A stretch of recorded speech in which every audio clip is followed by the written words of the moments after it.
All right, welcome back everybody. If this is your first time to the channel, welcome to Notes to Fret, where we are all about turning theory into riffs. And this is part 2 of our interval series. And in this one, we are going to start talking about the motion of the intervals as we move up and down the fretboard. With that being said, I just want to put out as kind of a public service announcement. If you're not familiar with intervals or you're not familiar with scales, at least the major scale, I highly encourage you to go back, take a look at those videos. And I just want to put that out there because I know that these videos can be a little bit long sometimes. And we really do try to dive into as much detail as we can. So I just want to make certain that everyone is using their time to the best of their advantage. So with that being said, I want to go ahead and jump right in. And here in this video, what we're going to be talking about are interval movements. What does that mean, interval movement? Well, the interval movement is what happens when we go from a minor and we move up one semitone or one fret. And what happens with a major when we move back one semitone or we move back one fret. Furthermore, what happens when we go from a minor and we move back one fret, or we go from a major and we move up one fret, right? So here, it's important to realize that a minor is one semitone smaller, meaning it's one fret back from a major. And when we talk about going back, we're talking about going from on your neck, going up towards the headstock of your instrument, whether that's a bass or a guitar, just going back up towards the headstock. And when we talk about going up, that's going up towards the body of the bass of the guitar. So what's a major interval, right? It means that we're going up one fret, kind of going towards the body of the instrument. Now, if we talk about going from a minor up one fret, we kind of know we go to a major. And if we talk about going from a major back one fret, we go to a minor. And we saw this in the last video. But what happens when we take a major and we go up one fret? Well, we don't call that a major major. A major moving up one fret is an augmented interval. Now we'll talk more about the naming convention of this, but realize that an augmented chord or an augmented note just means moving up one scale. Now typically your perfects are called augmented, right? Your perfect fourth to an augmented fourth, or your perfect fifth to your augmented fifth. There are times when you will say something along the lines of a major sixth to an augmented sixth, but there's real specific reasons as to why that happens, but it is possible. So I just want to make certain that we understand that the augmented term, the augmented interval, means moving up one fret. And we'll get into the formalities of it later. The diminished interval is going back one fret, right? And the thing about the minor, when we go back, we don't call a minor minor. As we move backwards, if we don't move into another known category, we can say, for example, a minor third can become a diminished third. But again, there's very specific rules around when that happens. However, a perfect fifth is always going to be a diminished fifth if you go back that one fret. A perfect fourth can be a diminished fourth, or it can wind up going into the major third. But we'll talk more about that. But the important thing here is to recognize that a diminished interval means that we're going backwards one fret. Okay, so augmented means we're going up one fret. Diminished means we're going back one fret. And we'll dive in now to what we're kind of used to seeing and talk about how these start to make a little bit more sense. So here we're looking at the fretboard, and we saw this in the last video. Now this picture that we're looking at of the fretboard it's really a static picture of the fretboards and the intervals. If you're just looking at the intervals, this is it, right? And this is 100% correct. However, when you start talking about constructing music, some of these can vary And there's very specific reasons why, right? We talk about the diminished fourth or the diminished third or, the augmented third or any number of things. There are reasons that those start to come into play as we construct music. But from a strictly static picture, this is your fretboard and the intervals on it per octave, okay? Now, what I want to do is start off with the minor and what happens when we move a minor up one fret or one semitone. And we just go from, let's say, a minor second, we move it up one, we go to the major second. It's that simple. If a minor moves up, it goes into a major.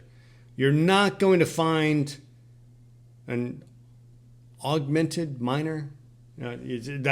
So anyways, minors go into majors. And if you go back one fret from a major, well, you go into a minor, right? Incredibly straightforward, right? Minor to majors, up one fret. Major to a minor is back one fret. Now, intervals, being true to form, can't always remain that straightforward. And here's the first one. What happens when we move a major up one fret? And we're going to look at that.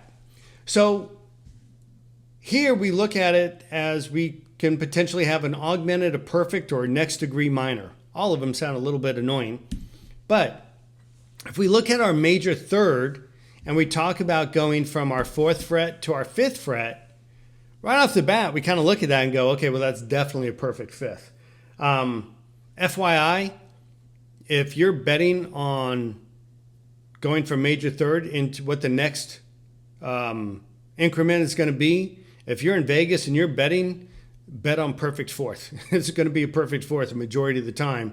But there are going to be times, and we'll talk about why this happens later, but this can be an augmented third.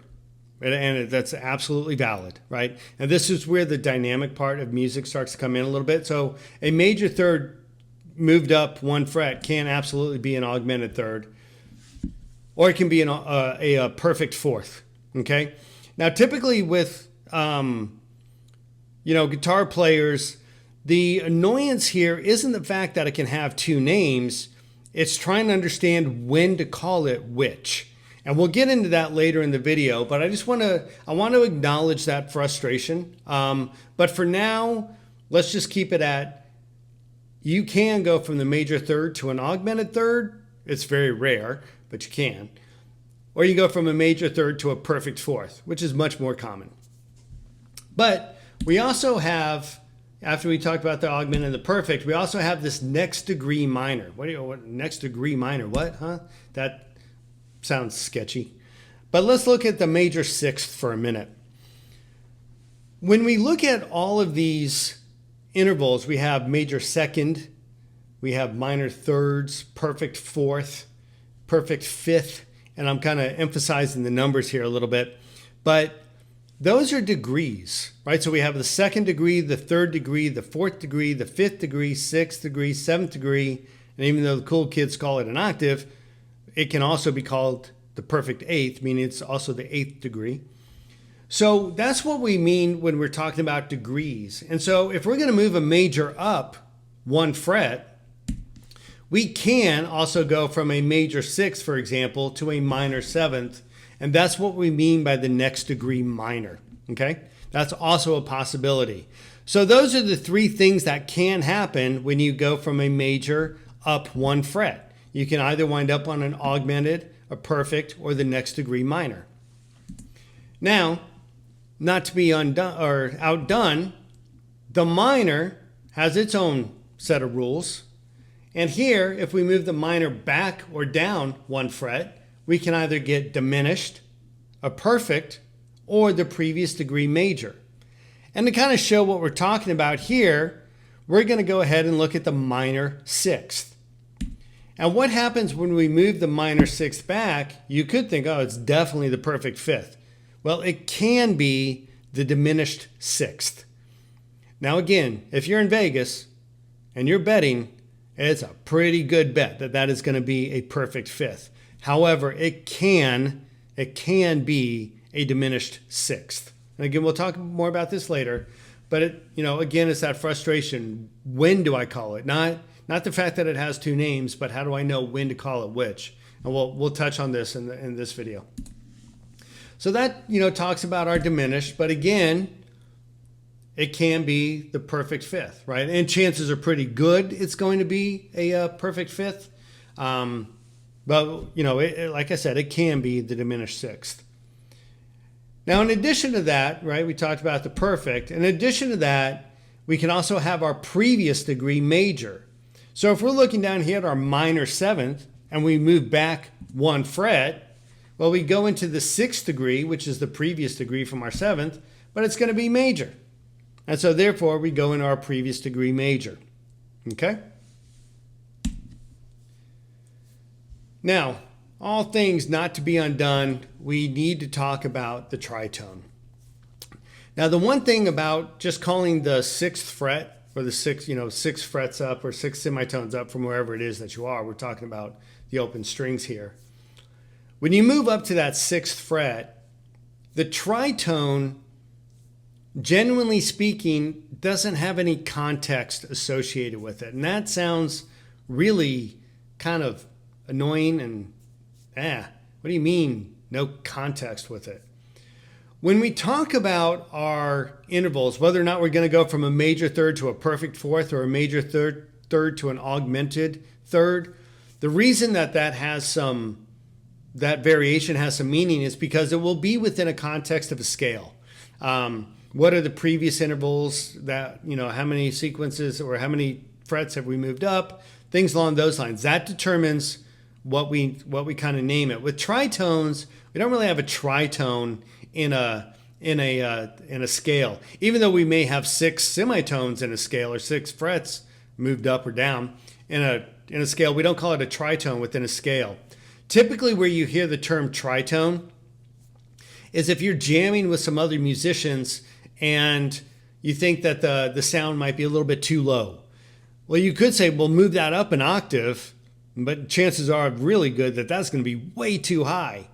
So you'll hear musicians when they're jamming, hey, go up a tritone or go back a tritone, and then just kind of work it from there. So there's not a real context to it. Just, hey, it sounds too deep or it sounds too sharp or it sounds too high pitched or low pitched. So let's try moving up or down a tritone and see what happens. So there's not really a context of a scale or a key to it. It's just like, hey, go back go up a tritone, go down a tritone. That's where we kind of get that from, right? And so with that being said, it also has some other terms that we're going to need to look at. We talked about the tritone, but it can also be the augmented fourth or the diminished fifth. Now, we spoke about augmented being, the meaning of augmented being 1 fret up and diminished being 1 fret back, okay? So that's the tritone, but we have these augmented and diminished things. So if we look at the perfects that surround the tritone, the perfect fourths and the perfect fifths, well, we know that a perfect fifth moving or perfect fourth moving up is going to be augmented. And we know that a perfect fifth moving back is going to be diminished, right? Because we don't have a major fourth and we don't have a minor fifth. With the perfect fifth going back is always going to be a diminished fifth. With a perfect fourth going up, it's always going to be an augmented fourth. And so therefore, when you have 6 semitones that you're moving up, if you're talking about a scale, you won't refer to it as the tritone. Very seldomly will you. You'll refer to it as either your augmented fourth or your diminished fifth. And really, when we're talking about the augmented fourth, it's just taking that perfect fourth and moving it up 1 fret, giving us the augmented fourth. Right? When we're talking about the diminished fifth, we're talking about at the 7th fret, moving it back 1 scale or 1 fret, and we wind up with the diminished fifth. Okay? And so that means that the tritone can be either the tritone, the augmented fourth, or the diminished fifth. So looking at this, right off the bat, it's not a frustration of having so many names. It's really about when or why do you use one over the other. And what I want to do is bring us back to the major scale for a moment. Here we have the F sharp major. Whole step, half step, whole step, half step. Now, that just kind of has a cool jam. I like that whole step, half step, whole step, half step. Just cool. But anyways, here when we're looking at the F sharp major, if you remember this from the video, we looked at this, and the first thing that we look at here is that a scale must contain every note one time. Okay. Now the sharps and the flats, that's just equalizing out some of the sequence, right? Whether it's a whole step, half step, whatever. But the true notes, right? The F, G, A, B, C, D, E, and then F again. That's only because it's up an octave. It has to contain every single note, and we know that we start and we stop on the same note. And the reason that I bring that up is because guitar players, myself included, when we look at E sharp, it's very frustrating to say, what in the world is the difference between E sharp and F? And we spoke about this in the major scale video. Tonality, there is no difference. E sharp and F are absolutely the same from a tonal perspective. However, they are different when it comes to musical structure. And so here, as an example, if we were going to say that E sharp and F are the exact same thing, there is no difference between F and E sharp, then our F sharp major scale would read F sharp, G sharp, A sharp, B, C sharp, D sharp, F, F sharp. And we cannot do that. We can't have F in there twice, regardless of if one is sharpened or flattened, whichever. We must have every single note in there, right? F, G, A, B, C, D, E, F. Therefore, since we cannot have F and F sharp, we go from D to E, or D sharp to E sharp to F sharp. So the difference between E sharp and F is structurally. Now, as we're saying here on this scale, every scale must have or must contain every single note, right? All 7 of them. So too must the scale contain each of the degrees. It must have a first degree, which is just your perfect unison. Then it must have a second degree. It must have a third degree. It must have a fourth degree. It must have a fifth degree. And it must have a sixth degree. And by the way, the sixth degree is down here at the major and the minor sixth. It has nothing to do with 6 intervals or six frets or 6 semitones. This is the 6th degree. And then we have the 7th degree and then finally the 8th degree, which we call the octave. And so what happens here is, when do you call it an augmented fourth as an example? Well, if there's an extra half step somewhere added in before the 4th degree, you're going to wind up with an augmented fourth, right? And there are scales that come up whole step, half step. And those first 3 whole steps, which equates to 6 frets, makes the fourth an augmented fourth. Similarly, when we talk about the 5th, and we will deal with this in one of the modes for the major scale, if you lose a semitone, or if you lose 1 fret before you hit the 5th, that's going to take the 5th from a perfect 5th, meaning it's 7 frets up, and it's going to make that 5th move back 1 fret or 1 semitone. And so your 5th is going to wind up being 6 frets up from your tonic. It doesn't happen here in this scale, but they can happen, which means that your 5th becomes a diminished 5th. So when do you use augmented or diminished or perfect or whichever one? When it comes to determining how that is actually put into your music, is based off the structure. It's not based off tonal information, it's based off structural information. Now, when it's necessary to jump into this, we will have a whole video on it and it'll make perfect sense at the end of the video. For now, just recognize that, oh, this kind of craziness with the tritone can happen based off whatever scale I'm in. And we're not there yet, so don't worry about it. And again, am I dealing with a major third or an augmented third or a perfect fourth? Don't worry about it. When we get to one of those examples, we'll show it. For now, you have a very, very safe bet that you go from a major third to a perfect fourth, and you don't worry about the tritone, and you go from a major sixth, if you're going backwards, a major sixth to a minor sixth to a perfect, or a major sixth to a minor sixth to a perfect fifth. That's your safe bet. You'll be just fine going, okay, that's how we do it. The augmented and diminished kind of craziness here, it will make sense later on.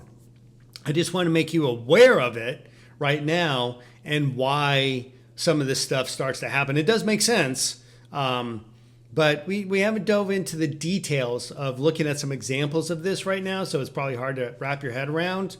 So for the most part, stick with the static picture and recognize that these augmented and diminished things, they're coming, but by the time we get there, we'll have plenty of examples and it'll make perfect sense. So anyways, with all that being said, let me know down in the comments, if you're having any issues with anything in particular. And again, if you're getting something out of these videos, please give me a thumbs up and a subscribe. Really helps the channel out quite a bit. And I get to keep on bringing you the musical theory content for guitarists by guitarists. So with that being said, I'm going to go ahead and close down this video, and we will see you in the next one. Take care, everybody.